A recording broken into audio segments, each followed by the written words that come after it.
আমি তখন মাত্র 10 বছর বয়সের গরিব ছেলে। ঘর নেই, খাবার নেই, পরনের কাপড় পর্যন্ত ছেঁড়া।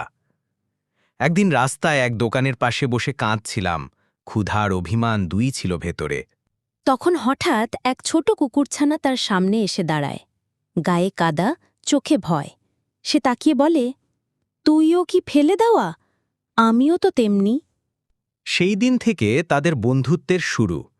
রাস্তার পাশে, ফুটপাতের নিচে একসাথে ঘুম, একসাথে ক্ষুধা ভাগাভাগি। আমি ওর নাম দিলাম কালু। ও শুধু কুকুর না, যেন আমার ভাই হয়ে উঠল।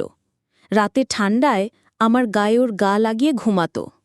দিন কেটে যাচ্ছিল। ছেলেটি বড় হল, জুতো পালিশের কাজ শুরু করল, কিন্তু কালু সবসময় তার সাথেই থাকত। ও কারো জুতা হারিয়ে গেলে ঘেউ ঘেউ করে সবাইকে সাবধান করত। মানুষ বলতো, এই ছেলেটা গরিব হলেও তার কুকুরটা রাজা। একদিন সে রাস্তা পার হচ্ছিল। হঠাৎ একটি দ্রুতগতির গাড়ি তার দিকে ছুটে এলো। আমি কিছু বুঝে উঠতে পারিনি।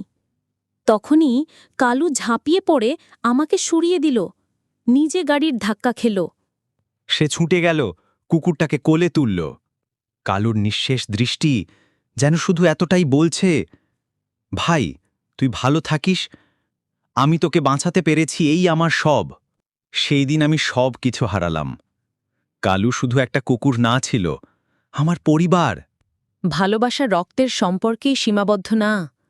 যে সত্যিকারে ভালোবাসে, সে জীবনের শেষ মুহূর্ত পর্যন্ত পাশে থাকে।